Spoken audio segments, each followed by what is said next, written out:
O-L-D. That's my first name, Arnold. My middle name is Nathan, N-A-T-H-A-N. My last name is Kaufman, K-A-U-F-F-M-A-N. What that means is Arnold means eagle, Nathan means given, Kaufman means like a business person. So I work best. Actually, I am my name. I'm a very given person who's always flying high. Literally, I'm flying high. And the name of your store? It's Arnold Tway. And how long? This is my 17th year in business. And tell me about your store. Tell me about my store. My store is basically me, which means my goal in my life is just to have fun and just spread the word of raw food. I started raw food about when I was like 51 years old. 51 years old. So I've been doing raw food for 9 years. I'm age 60 years old now, and I would say at age 60, I'm stronger, faster, more energetic than most 25-year-olds.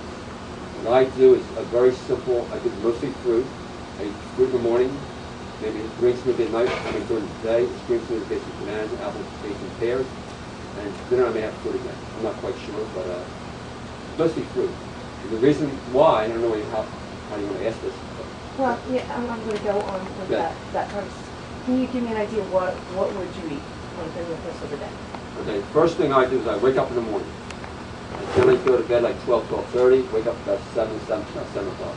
The very first thing I do is make sure my roommate has breakfast. The very first thing. I have like 4 or 5 roommates, I make them breakfast. It's my house, basically a raw food house, so I make sure everybody's in raw food. That's my goal. Anybody who's around me has to eat raw. Pretty much, most part, they will change. My wife, my kids, I don't want to separate now, but for the most part, I'm really into raw food. In my opinion, raw food can change the world upside down. So when I get up in the morning, first thing I do is make breakfast for everybody. The next thing I do is exercise. Which means I have to earn my breakfast. I'm a big believer in earning your breakfast. I do maybe about 3 or 4 types of exercise. I do rebounding. Rebounding, what that does is have the clean lymphatic system. I do something called go in. Go in, what that does is a facial exercise and a whole body exercise. And what that does is keeps your face young. For the most part, in the past 15 years, I don't think I aged that much. And then I eat my breakfast.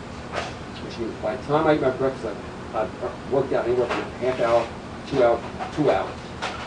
And at that point, I eat breakfast. Generally, I eat just fruit. I would eat maybe about 7 oranges, maybe about 2 bananas, maybe a pineapple. You've got to have your calories. Which means I eat anywhere from 1,500 to 2,000, 2,500 calories a day. That's my breakfast. Now, do you eat just cut up an orange? Or cut up an orange. Sit down, a quarter of the orange, and eat it. I make sure I'm sitting down and relaxed. I try to have nothing around me. I try to be in the most relaxed way possible. And basically my house, I surround it with lots of plants, lots of pictures, almost very little furniture. I just try to be as mellow as possible. And then at 5 minutes to 10, I go to work. So I have to be at work at 10 o'clock. And then what would you eat for lunch? Lunch is generally, because it's very hard for me to relax in the store, I generally eat on the go. I generally eat green smoothie, which is greens, fruit, bananas, and dates, put in a blender. I generally have maybe about 40 ounces a day. And then I would just sort of graze. I generally have maybe a banana, I take sort of tomatoes. I try to have at least 1.5 avocados per day because you need your fat. I don't sit down because I'm always working. It's very hard for me to relax when I'm working. Today we had unbelievable flow. It was like one person after another just came to me and said, Arnold, what do I do for breast cancer? Arnold, what do I do for colitis? Arnold, what do I do for irritable bowel? It was almost like a string of people.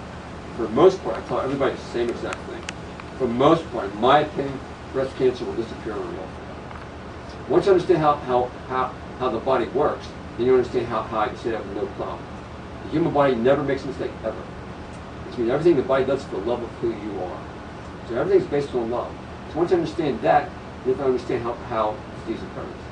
So can you explain to me how disease occurs? When you're doing it, if you can, I don't know if we're hearing it. So when you said breast cancer, I don't know, it was hard for me to hear, so I didn't know if the camera picked it up. Okay, I'm hearing you banging stuff, so I didn't know. I talk very fast and the accent doesn't flow up. Me too. So my concern is that because it's such important stuff that you're Right, talking about, right. and because it's, for most people, foreign. Right. If you're too fast, they're gonna miss the importance of what you're We had a lady came to me for breast cancer, okay? And for the most part, I will tell everybody the same exact thing. Every disease all gets treated the same way. Every disease gets treated the same way.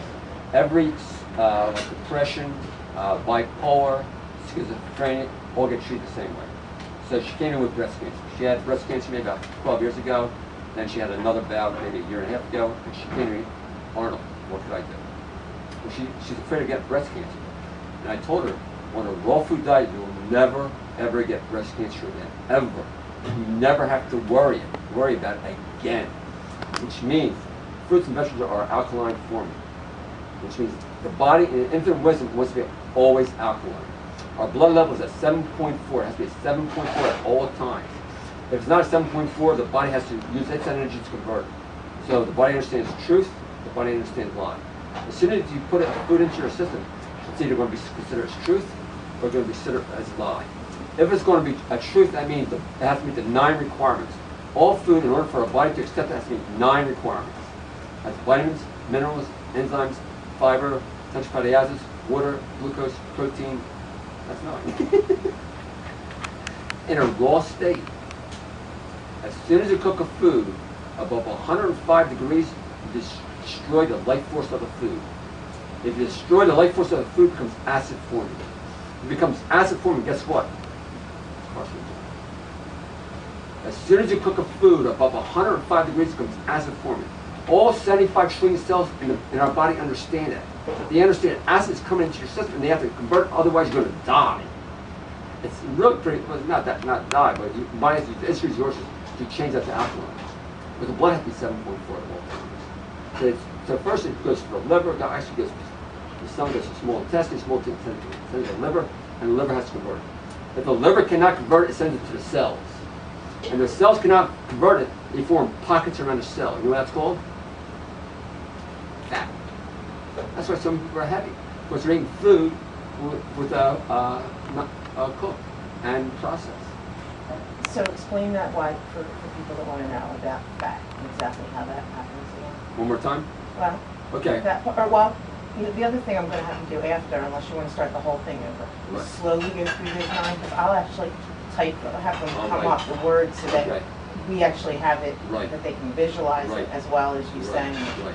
So- In order for a food to be accepted by the body, it has to meet 9 requirements. Besides being raw, besides being organic, which means as soon as you cook a food above 105 degrees, you destroy the life force of the food. 9 requirements are vitamins, minerals, enzymes, fiber, essential fatty acid, water, glucose, and protein. In a usable form. As soon as you cook the food above 105 degrees, it's dead food. The body does not recognize it. And what happens when the body doesn't recognize The it? body has to either get rid of it or restore it. Say for example, this lady came in here today. She had for breakfast. I think she had eggs and bread. I'm not quite sure. So I asked her, what did I ask her? Well, that breakfast that you had, eggs and bread, eggs and bagels, causes cancer. It's a direct cause of cancer. Say for example, the egg, right? It's cooked. And where does that egg come from? From its unborn child of chicken. Would you eat the unborn child? Would you eat the unborn child of anybody? Which means that's a death. And the body understands death. The bread, all grains have something called C6H10O6. That's a compound that cannot be broken down by the body. I tell her this book right here. I tell her go to page 24, read the first 2 paragraphs of this book about what is bread. It cannot be used by the body. It's also addictive. Also contains something called opioids. Opioids is similar to opium, which it clogs our brain. Also has something called flour and water, which is essentially glue. If you're eating glue, how clearly can you think? So where do all these things in the breads come from? What does that mean? These It's- C6, it's the atoms and molecules of the bread, of the actual, I guess the starch of the starch. I'm not really quite sure the scientific